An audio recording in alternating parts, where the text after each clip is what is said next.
protesters pushing back against ICE deportation sweeps. They're believed to be behind printed posters being plastered around Los Angeles. They show ICE agents photos and offer the public their personal information. Jonathan Hunt has more. Across the country, law enforcement officials have watched as activists have staged large anti-ICE protests. They've expressed frustration at least about upcoming raids, giving time for activists to show up as they did here in Aurora, Colorado, and warn potential targets. The latest form of protest is prompting outright anger among officials. Flyers apparently posted in the Los Angeles area claiming to show the identities and phone numbers of some of the agents involved in raids. U.S.-Mexico border now showing lower numbers of arrivals hoping to claim asylum here in the state. In your money news, Senator Dick Durbin introducing a measure that aims... This one is different of my big This measure would limit crypto ATM transactions to $2,000 a day or $10,000 within 14 days. because that one I can move like this. Move, turn around. What's the date today? I did not look. Like a mixed bag on Wall Street today. Dow Industrial dropping 188 points by the close. The Nasdaq ahead 49. S&P up a fraction. Your next update within 30 minutes. Check in 3, 4, 5 times a day. Keep connected DSW with News Talk 820 and 93.3 FM WBAP. WBAP saluting Richardson. Thank you, Richardson, for listening today to News Talk 820 WBAP and now on FM at 93.3. This hour on WBAP is brought to you by the Wilhite Law Firm Injury Lawyers. Go to WilhiteWins.com. That's WilhiteWins.com.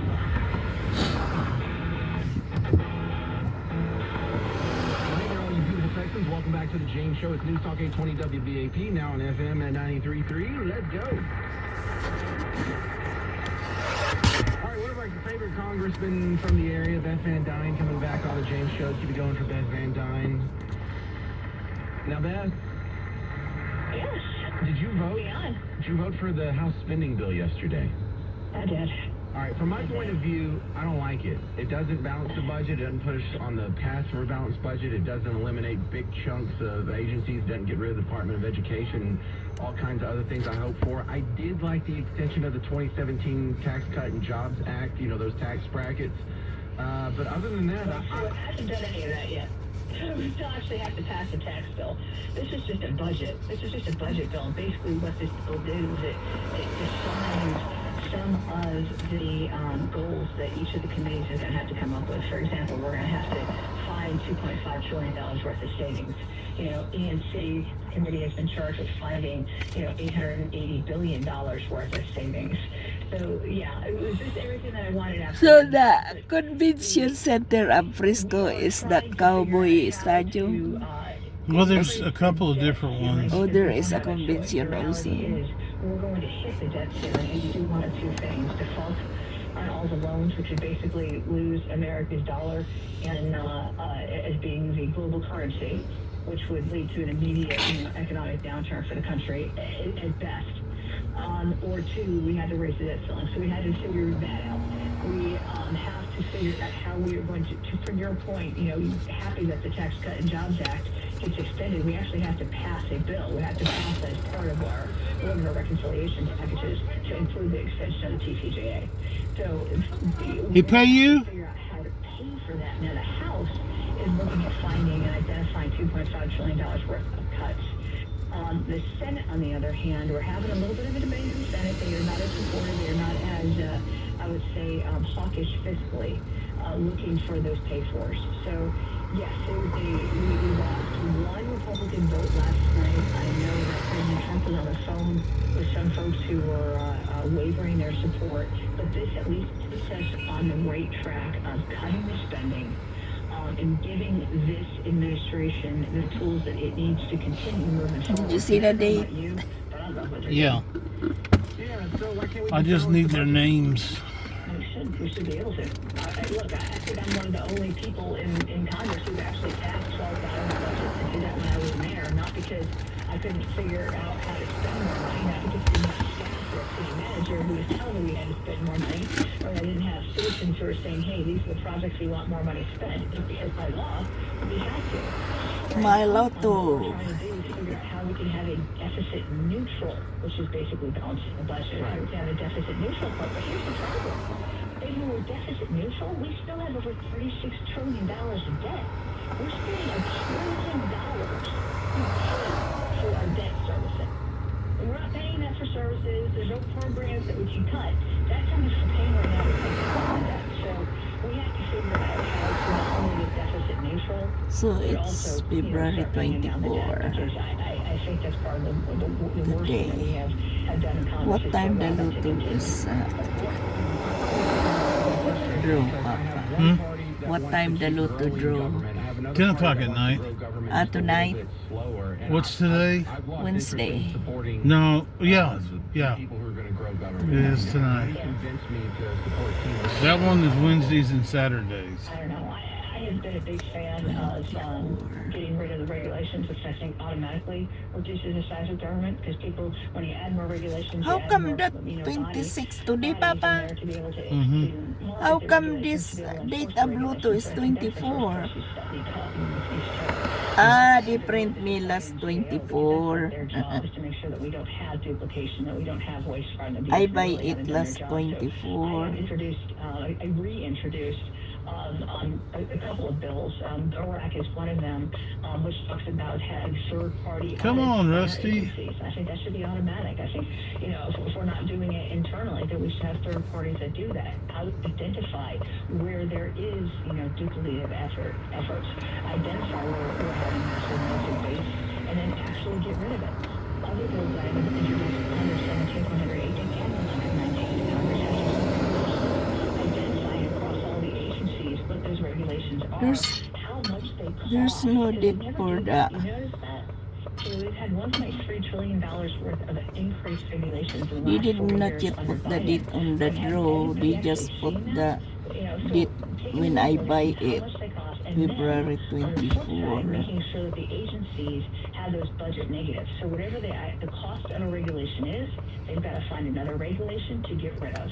Another bill that I've been recently introducing, and this is to kind of go along with what Trump's policies were, is that for every employee, he's saying that for every employee that in the federal government, for every employee that you hire, you have to lose 4 until you get to a certain number. And I've actually introduced legislation that would do that, to specifically get rid of the waste. So, at what point does the Republican Party, and I'm not blaming this all on you, Beth, but is there any time where y'all say, okay, we can't keep increasing the debt ceiling, we have to stop it now? 38 trillion, is that enough? Is 40 trillion the magic number? Like, how much debt are y'all willing to tolerate before you actually do put your foot down and say, I'm not voting for anything that doesn't balance the budget immediately? Yeah, so I was one of the 34 that didn't vote for our continuing resolution last year, and I'll tell you, I got a lot of grief on that. Some people called my office and they said, if Trump's supportive of this and he asked you to jump the bill, then you should ask him how high.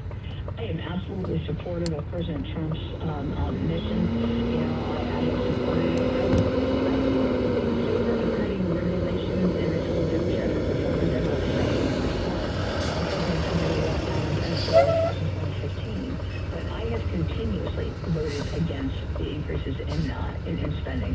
And I am a firm believer that we need to get back to pre-COVID numbers, which, if you remember, were already really high. So I cannot speak for all of my Republican brethren, but I can tell you I've introduced legislation that would shrink the size of government, and I have not voted for any of the increases in the spending that you've seen.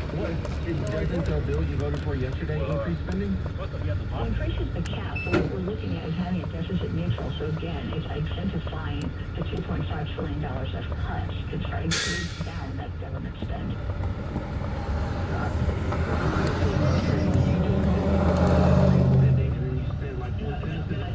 I said increasing the debt limit. What we're trying to do is make it deficit neutral, so it's cutting the 2.5. Okay, but if you increase the debt limit and we're not deficit neutral, you're voting for a spending increase. Is the ball's going to keep rolling? The spending is going to increase, and you didn't vote no on it. So this is not, I think you're confusing. Increasing the debt ceiling, we're already going to hit that. There's two realities. You either default interest rates that are growing on it, even if No. See, I don't. That's a hostage choice. You have more options than either raise the debt limit or we default on the spending. Oh, no, we're hitting it in June. We're hitting it in June. And We don't have to if Congress would stop it. You're in the position to stop it. You go to conference meetings and you're in caucuses with people who are supposed You to stop it. recognize those checks have already been written for the debt. You're hitting it. Even if we didn't spend another dollar tomorrow, you're hitting it. Make cuts. Make cuts. You can make cuts. You can That's what stop. we're doing right now, which is exactly what we're doing right now. So at what point are the checks are not already written? $2.5 trillion is exactly what we're aiming at. And I'm in these meetings with the speaker. I'm in these meetings with the whip, and I'm saying we could do better. But this is what we were told the last time the Team Red was in power.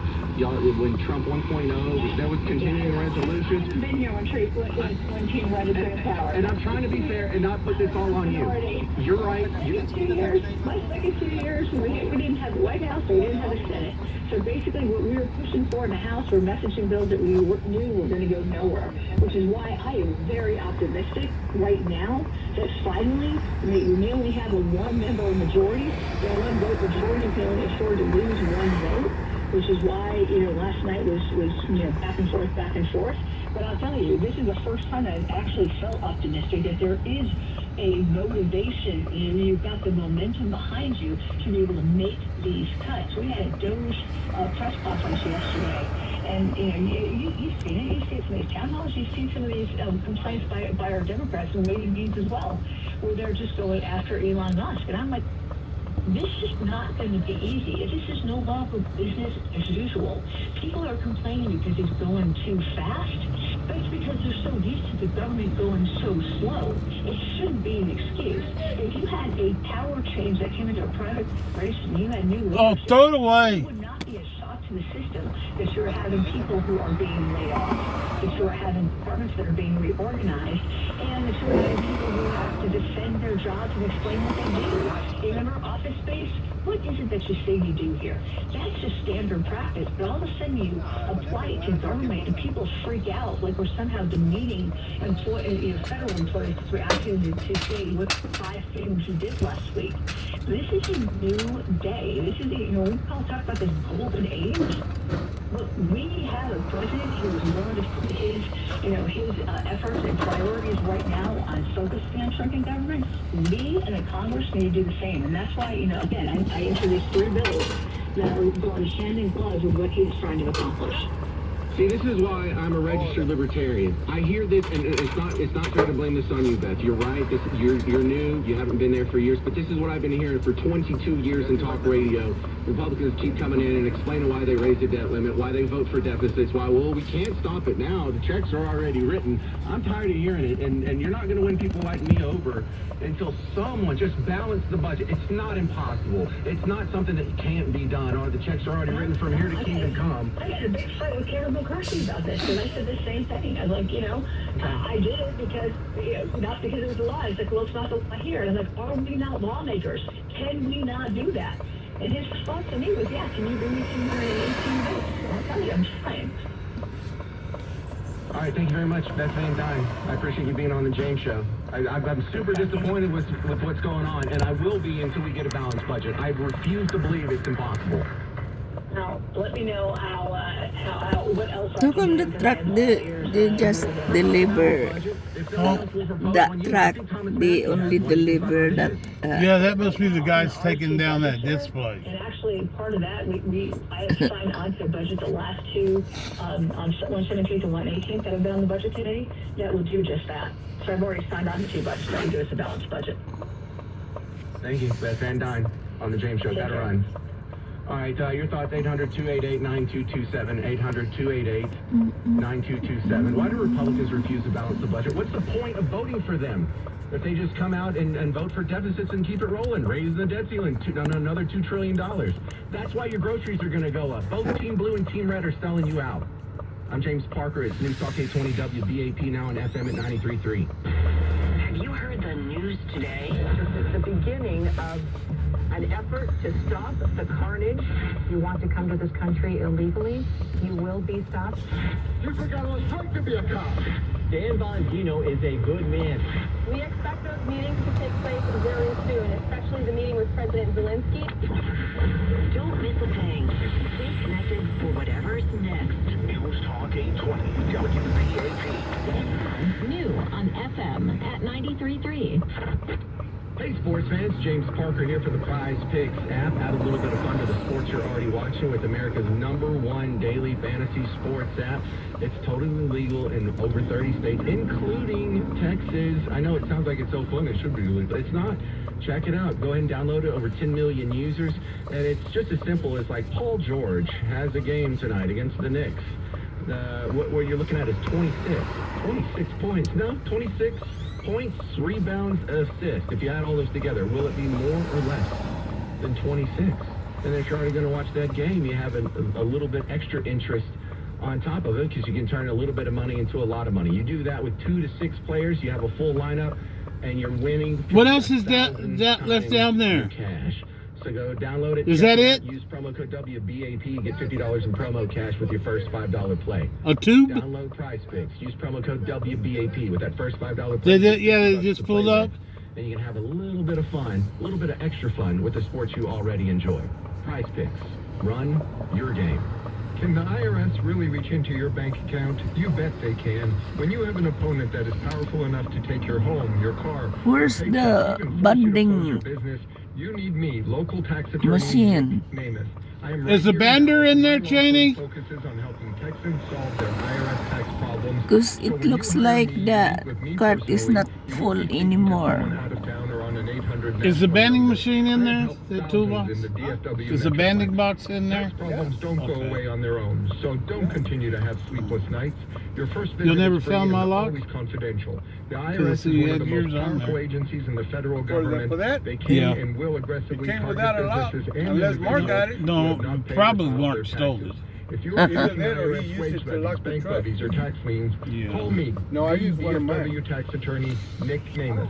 972-484-0-TAX. That's 972-484-0829, or go to myiRSteam.com. Spring has arrived, and so have the savings at Expo Home Improvement. Since 2006, they've been helping Texans upgrade their homes with high-quality window replacements that enhance both appearance and energy efficiency. Their skilled technicians replace one window at a time, ensuring your home remains safe and secure. This month, enjoy 20% off any project. Don't miss out on this special offer. Contact them now at expohomeimprovement.com.